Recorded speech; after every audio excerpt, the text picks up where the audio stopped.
Hi, I'm Blake and welcome to my bog. So, I have an indoor project for us at the moment. I have this springtail enclosure that I had been growing springtails in for many years, probably 4 or 5 years at this point in time. But unfortunately, the colony in it collapsed. And I think that this is to do with the fact that I didn't really have a way to flush the salts out of the enclosure, and I have really hard water here. So the first step for this is just going to be to scrub the crap out of this. I'm going to get all of the old charcoal dust out of there and make sure that I'm cleaning it with hot water.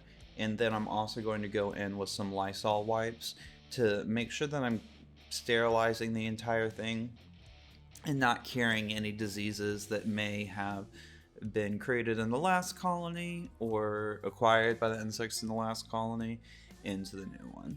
So this charcoal dust comes off super easy. Just got to get a little bit wet, scrubbing it all around, and then I'm going to wipe out as much of the bulk as I can with paper towels, and then go back in and sterilize it with Lysol wipes.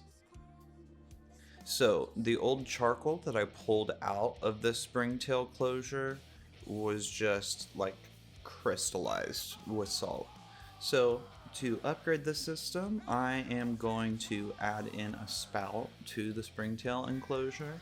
And this is something that I've seen Serpa Design do in many of their systems. It's a great way to be able to flush out the nitrates and all of the waste from the animals.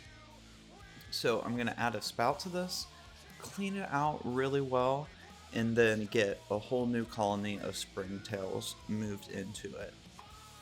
And springtails are a very important part of creating bioactive soil. They eat dead and decaying plant matter as well as mold. And so they're very important in terrariums and bioactive soil to help control growth of mold and keep terrariums from just exploding into a mold terrarium, which is cool if that's what you're going for. And I do actually have a couple that I've kept that have turned into mold terrariums because they just look kind of cool.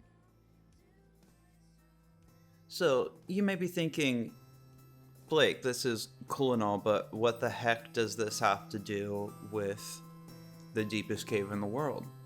Well, let's talk about that.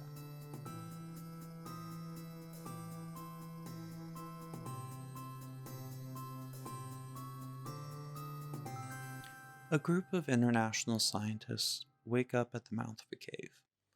The entrance is small and unassuming, but what waits just beneath that hole is astounding. It's Krubera Cave. This cave is approximately 2,200 meters in depth. It can take an excursion 8 to 12 days to make a round trip. And it was in this cave that springtails, related to the springtails that are used in terrariums, were found to be some of the deepest dwelling creatures known to man. It is this strange ability to survive off of detritus and decay that allows springtails to be the ideal insect to be used in terrariums.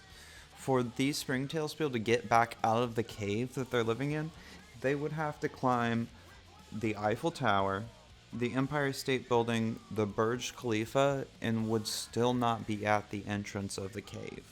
This kind of isolation and ability to survive in it is ideal for making a sealed terrarium. So the species we're going to be using is called Fulsamia candida, and it is so widespread that its place of origin is unknown.